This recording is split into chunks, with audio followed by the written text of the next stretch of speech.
70 жасқа келгенде адам өмірден үлкен жаңалық күтпейді екен. Мен де күтпедім. Бұл жасқа дейін көрмегенім аз еді. Біреуді жер қойнына тапсырдым, біреуді өз қолыммен ұзаттым. Балаларым ер жетіп, әрқайсысы өз тіршілігімен кетті. Немерелерім дүниеге келді. Қуандым, жыладым, кешірдім. Кейбір нәрсені кешіре алмай жүріп, ақырында оған да көндім. Сөйтіп бір күні болды. Менің өмірімнің ең қызықты күндері артта қалды деп ойладым. Қалған ғұмырым тыныш өтетін шығар дедім. Таңертең шайымды ішемін, аулаға шығам, көрші қолаңмен амандасам. Балаларым анда-санда телефон соғады. Мереке болса бәрі жиналады. Сосын қайтадан әркім өз үйіне тарайды. Ал мен тағы да жалғыз қаламын.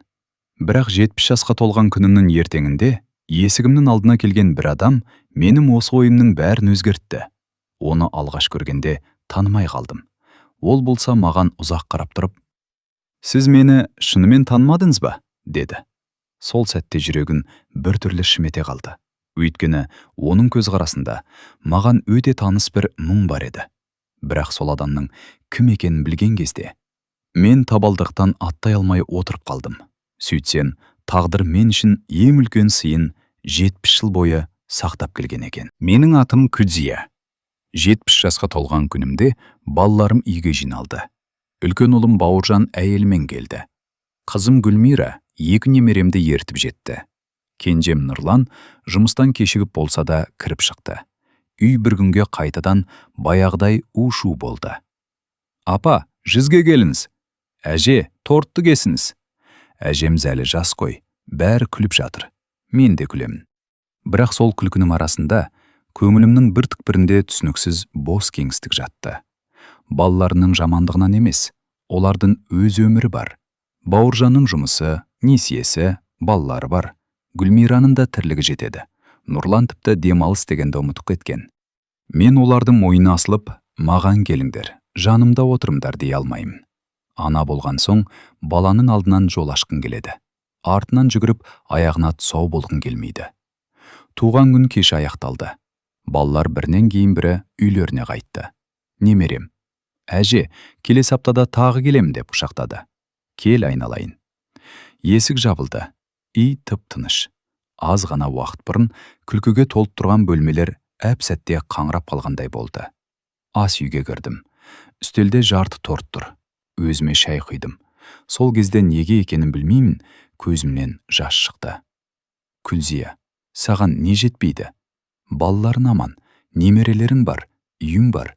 Неге жылайсың?» дедім өзіме. Жауабын таба алмадым. Тек ішімнен, «Енді маған өмірден не керек?» деп сыбырладым. Сөйтсем, дәл сол сұраққа тағдыр келесі күні жауап беретінін мен әлі білмеген екенмін. Екінші бөлім. Есік алдындағы бейтаныс.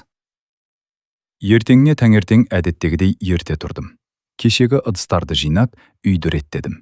Түске қарай дүкенге шықпақшы болып киініп жатқанмын. Бір кезде есік қағылды. Гүлмира бірдеңесін ұмытып кетті ме екен деп ойладым. Есікті ашсам, алдында 60-тар шамасындағы ер адам тұр. Шашына ақ кірген, үстінде қарапайым күрте, қолында шағын ғана сөмке. Бірақ көзі маған қадалып қалыпты. «Кім керек?» дедім. Ол бірден жауап бермеді. Тамағын кенеп, «Күлзия апай, сіз боласыз ба?» деді. «Иә». Ол тағы үнсіз қалды. «Бір шаруамен келдіңіз бе?» Ер адамның ерні дірілдеп кеткендей болды. «Мені танымадыңыз ба?» Мен қайтадан мұқият қарадым. «Жоқ, өмірімде көрмеген сияқтымын». «Балам, кешір, есіме түспей тұр». Сонда ол басын төмен сүріп, «Әрине, қалай танисыз? Соңғы рет көргенде мен 5 жаста едім» деді. Тұла бойым мұздап кеткендей болды. 5 жаста? Менің санамда ескі есіктер бірінен соң бірі ашыла бастады. Арада 65 жыл өткен. 65 жыл. Кенет есіме кішкентай баланың дауысы түсті. Жаздың ыстық күні. Шаң басқан көше. Бір әйелдің жылағаны. Мен есіктің жақтауынан ұстай алдым. «Сен?» Ол басын көтерді. «Е, Күлзия апай, мен Сапарғали». Менің тізем дірілдеп кетті. Өйткені Сапарғали мен бұл өмірде енді ешқашан көрмеймін деп ойлаған адам еді. Мен 5 жастайдым. Сапарғали да менен шамалас болатын. Біздің үйлеріміз көріш тұрды. Ол кезде ауылдағы балалардың барлығы бір үйдің баласындай өсетін. Сапарғали екеуміз таңнан кешке дейін бірге ойнайтынбыз. Кейде төбелесеміз. 5 минуттан кейін қайта татуласамыз. Оның анасы Кәмилә тәтей мені өз қызындай көретін. Бірақ бір жылы ауылда жағдай қиындады. Сапарғалидың әкесі қайтыс болды. Кәмилә тәтей жалғыз қалды. Бірнеше айдан кейін алыстағы туыстары оларды өздеріне көшіріп әкететін болды. Сол күні Сапарғали екеуміз не болып жатқанын толық түсінген жоқпыз. Ол машинаға мінер алдында. Мен қайта келем деді. Мен қашан? Ертең. Баланың ертеңі қандай қысқа еді. Бірақ сол ертең 65 жылға созылды. Кейін олардың басқа жаққа қоныс аударғанын естідік. Арада жылдар өтті. Мен мектеп бітірдім, тұрмысқа шықтым, бала сүйдім. Сапарғали балалық шақтың алыста қалған бір елесіндей ұмытылды. Ал енді сол бала менің алдында 60-тан асқан адам болып тұр. Мен оны үйге кіргіздім, шай қойдым. Қолым дірілдеп, кесені әрең ұстап отырмын. Мені қалай таптың дедім. Сапарғали маған қарап. Мен сізді бірнеше жылдан бері іздеп жүрмін деді. Мені ме? Неге? Ол үнсіз қалды. Сосын, өйткені сізге айтуым керек бір нәрсе бар деді. Мен оның жүзіндегі өзгерісті байқап. Не нәрсе дедім. Сапарғали ауыр күрсінді. Бұл әңгімені сізге баяғыда айту керек еді. Сапарғали біразға дейін сөз бастай алмай отырды. Мен де асықтырмадым. Бір кезде ол, анам өмірінің соңына дейін туған ауылын ұмытқан жоқ деді. Кәмилә тәтей 90-ға жақындап қайтыс болыпты. Соңғы жылдар өткен өмірін жиі еске алған екен. Бір күні маған, сол ауылға бір барсаң екен деді. Неге? Балалық шағың қалған жерді көр. Адам қай жерде өссе, жүрегінің бір бөлігі сонда қалып қояды деді. Сапарғали содан кейін ауылды іздей бастапты. Бірақ ауыл баяғы қалпында емес. Көп адам көшкен, көп үйлер бұзылған. Бұрынғы көршілердің бірі өмірден өткен. Енді бірі балалармен басқа қалада тұрады. Сонда да іздеуін тоқтатпапты. Ақыры сіздің Гүлмира деген қызыңыз бар екенін білдім. Содан сізді таптым. Мен таңғалдым. Сонша жыл өткен соң мені неге іздедің? Ол жымиып. Өйткені бала кезіндегі ең жарық естелігінде сіз барсыз. Осы сөз менің жүрегімді қозғады. 70 жаста біреудің сені 65 жыл бойы жақсы естелік ретінде сақтап жүргенін есту. Оның қандай сезім екенін айтып жеткізу қиын. Бірақ Сапарғали әлі ең маңыздысын айтпаған екен. Ол маған қарап. Күлзия апай, мен жалғыз келген жоқпын деді. Қасында кім бар? Сыртта күтіп отыр. Неге кірмейді? Сапарғали орнынан тұрды. Өйткені алдымен сізбен сөйлесуім керек болды. Жүрегім тағы дүрсілдеді. Кімді алып келдің? Ол есікке қарай жүріп, қазір өзіңіз көресіз деді. Сапарғали сыртқа шықты. Мен терезеге жақындадым. Көшеде машина тұр. Бірнеше секундтан кейін көліктен егде жастағы әйел түсті. Баяу жүріп келеді. Мен оны танымаймын. Әйел үйге кіргенде маған үнсіз қарап қалды. Көздері жасаурап тұр. Күнзия, деді. Даусын естігенде денем шымырлап кетті. Бұл дауысты бір жерден естігенмін, бірақ қайдан? Әйел жаныма келді. Мен Мәдина. Сол кезде бәрі есіме түсті. Мәдина менен 5 жас үлкен болатын. Жас күнімде менің туған әпкемдей болып кеткен көрші қыз еді. Мектептен келген сайын шашынды өріп беретін. Мен тұрмысқа шығардан бірнеше жыл бұрын олардың отбасыда басқа жаққа көшіп кеткен. Содан хабарымыз үзілген. Мәдина. Екеуміз құшақтасып жыладық. 70 жастағы мен, 75-тегі Мәдина. Ал құшақтасқан сәтте екеуміз де қайтадан баяғы ауылдың қыздарына айналғандай болдық. Мен сені өлді деп ойладым. Мен де сені таба алмадым. Біз ұзақ отырдық. Өткен өмірімізді айттық. Кімнің қайда кеткенін сұрастық. Сөйтсем, Сапарғали Мәдинаны да іздеп тауыпты. Екеуімізді кездестірсем деп армандадым деді ол. Мен оған қарап отырып. Міне, тағдырдың сыйы осы шығар деп ойладым. Бірақ қателесіппін. Бұл тек бастамасы екен. Өйткені My Definition күні маған: «Күлзия, біз саған тағы бір адамды көрсетуге келдік» деді. Мен таңырқап: «Тағы кім бар?» дедім. Ол Сапарғалиға қарады. Сапарғали болса: «Оны ертең көресіз» деді. Сол түні мен көз іле алмадым. Келесі күні Сапарғали телефон соқты. «Дайын болсаңыз, сізді бір жерге апарамыз». «Қайда?» «Барғанда көресіз». Олар мені қаланың шетіндегі шағын үйге алып келді. Ауылда алма ағаштары өсіп тұр. Есіктен 80-дер шамасындағы кейуана шықты. Мені көрген бойда қолын аузына апарды. «Құдайым-ай, мен оны мүлде танымаймын». Ол болса жылап тұр. «Сіз кімсіз?» дедім. Кейуана жаныма келіп бетімді сипады. Дәл анан. Анамның атын атағанда жүрегім тоқтап қалғандай болды. «Сіз анамды қайдан білесіз?» Ол мені үйге кіргізді. Сөйтсем, бұл кісі анамның жас кезіндегі ең жақын құрбысы екен. Анам өмірден ерте кеткен. Мен ол кезде небәрі 26 жаста едім. Көп нәрсені сұрап үлгермедім. Кейуана біраз үнсіз отырып: «Анам өмір бойы бір нәрсеге өкінді» деді. «Неге?» «Саған бір шындықты айта алмай кетті». Менің жүрегім дүрсілдеп қоя берді. «Қандай шындық?» Ол көз жасын сүртті. «Сен бұл дүниеде өзім ойлағандай жалғыз қыз болып өскен жоқсың, Күлзия». Мен ештеңе түсінбедім. «Қалай?» Кейуана ауыр күрсінді. «Сенің туған әпкең болған».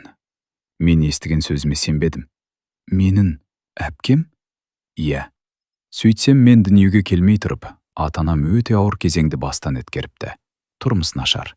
Әкем ұзақ уақыт жұмыссыз қалған. Анамның денсаулығы әлсіз. Ал алғашқы қыздары дүниеге келгенде отбасының жағдайы тіпті қиындаған. Сол кезде анамның баласы жоқ туған әпкесі: «Қызды маған бер, өз баламдай өсірем» деп өтінген екен.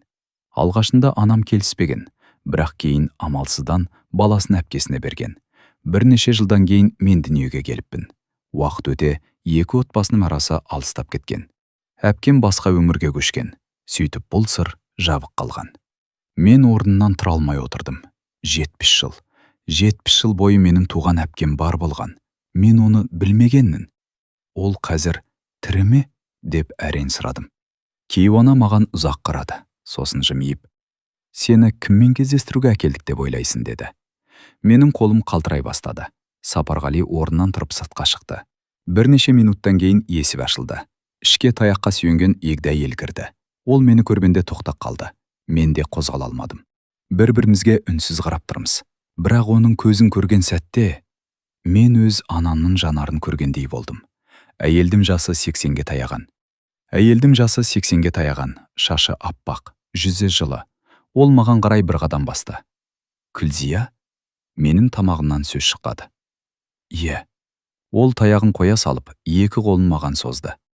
«Сімлім». Осы бір ауыз сөз менің 70 жылдық өмірімді төңкеріп жіберді. Мен жылап жібердім. Ол да жылады. Екеуміз құшақтастық. Мен оның иығына басымды қойып: «Неге мен сені білмедім?» дедім. Ол шашымнан сипады. «Мен де сені іздедім, айналайын». Әпкемнің аты Сәлима екен. Ол менің дүниеге келгенімді бала кезінде білген.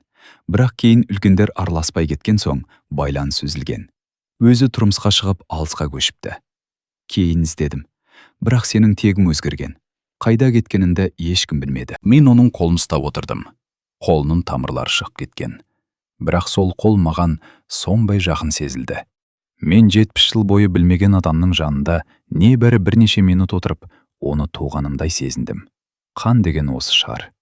Сәлима маған қарап: «Мен бір ғана нәрседен қорқатынмын» деді. «Неден?» «Сені көрмей өліп кетем бе деп қорқатынмын». Мен оны құшақтап: «Енді еш қайда кетпейсің». Үйге келген соң балаларымды шақырдым. «Бауыржан». «Апа, не болды? Даусыңыз басқаша ғой» деді. «Сендердің нағашы апаларың бар». Үшеуі де маған қарап қалды. «Қандай нағашы апа?» «Менің туған әпкем». Балаларым алғашында сенбеді. Мен болған жағдайды айтып бердім.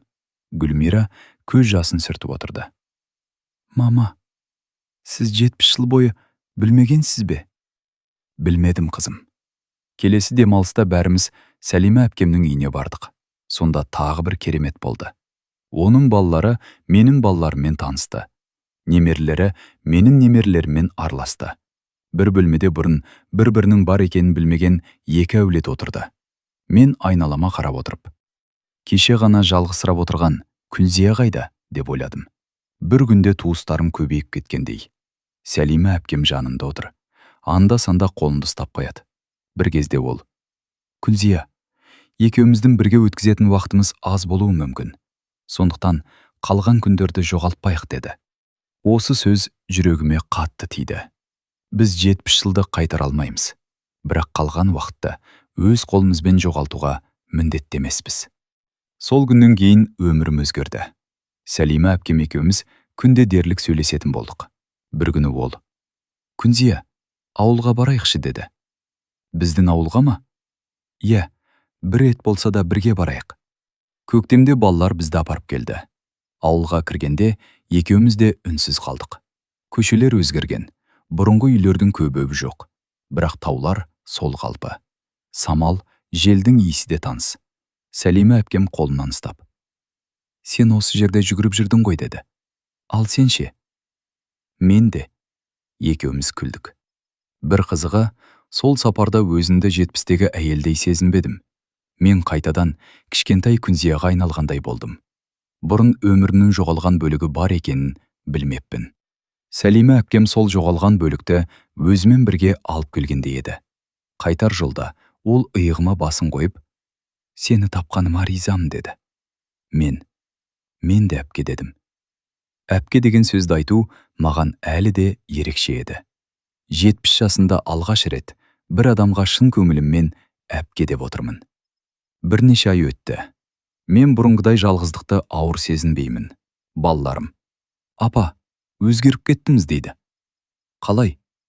Көңілсіз. Өзін де байқадым. Таңертең оянғанда алдымда күнім бар екенін сезінетін болдым. Сәлима әпкеммен кездесеміз. Сапарғали келіп тұрады. Мәдина хабарласады. Баяғыда жоғалып кеткен адамдар қайтадан өміріме кірді. Сонда бір нәрсені түсіндім. Мен 70 жасқа келгенде өмір аяқталады деп ойлаппын. Ал тағдыр маған: Жоқ Күлзия, сенің әлі таңғаладың күндерің бар дегендей болды.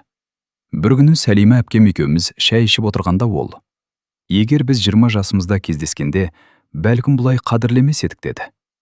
Мен ойланып қалдым. Рас, жастықта адам уақытты шексіз деп ойлайды. Ертең сөйлесермін, кейін барам, бір күні кездесеміз. Ал 70-ке келгенде әр кездесудің бағасын білесің. Әр құшақтың, әр әңгіменің, әрбір амансың ба деген сұрақтың. Сол кезде мен тағдырдың сыйы тек туған әпкемді табу емес екенін түсіндім. Тағдыр маған өмірдің аяқталмағанын көрсетті. Қазір мен 71-демін. Сәлима әпкем аман. Екеуміз кездескен сайын өткен күндерде емес, алдағы күндерде сөйлесуге тырысамыз. Өйткені жоғалтқан 70 жылымызды жылап қайтара алмаймыз. Бірақ қалған уақытымызды қуанышпен өткізе аламыз. Кейде таңертең терезені ашып, сыртқа ұзақ қарап тұрамын. Бір кездері дәл осы терезенің алдында: Енді маған өмірде не керек деп жылаған едім. Қазір сол сөзінді есіме алып күлем. Адам тағдырдың ертең не дайындағанын қайдан білсін? Бәлкім сен ең бақытты күніңді әлі көрмеген шығарсың. Бәлкім сен көптен күткен адам әлі жолда келе жатқан шығар. Бәлкім бәрі бітті деп отырған сәтің жаңа өмірінің басталатын жері шығар. Мен 70 жасында соны түсіндім. Өмір адамның жасына қарамайды екен. Жүрегім соғып тұрса, үміт бар. Таң атып тұрса, мүмкіндік бар. Сені күткен бір адам бар болса, сен әлі керексің. Ал кейде бізді ешкім күтпейді деп ойлаған кезде де тағдырдың өзі бізге қарай біреуді жетелеп келе жатады екен.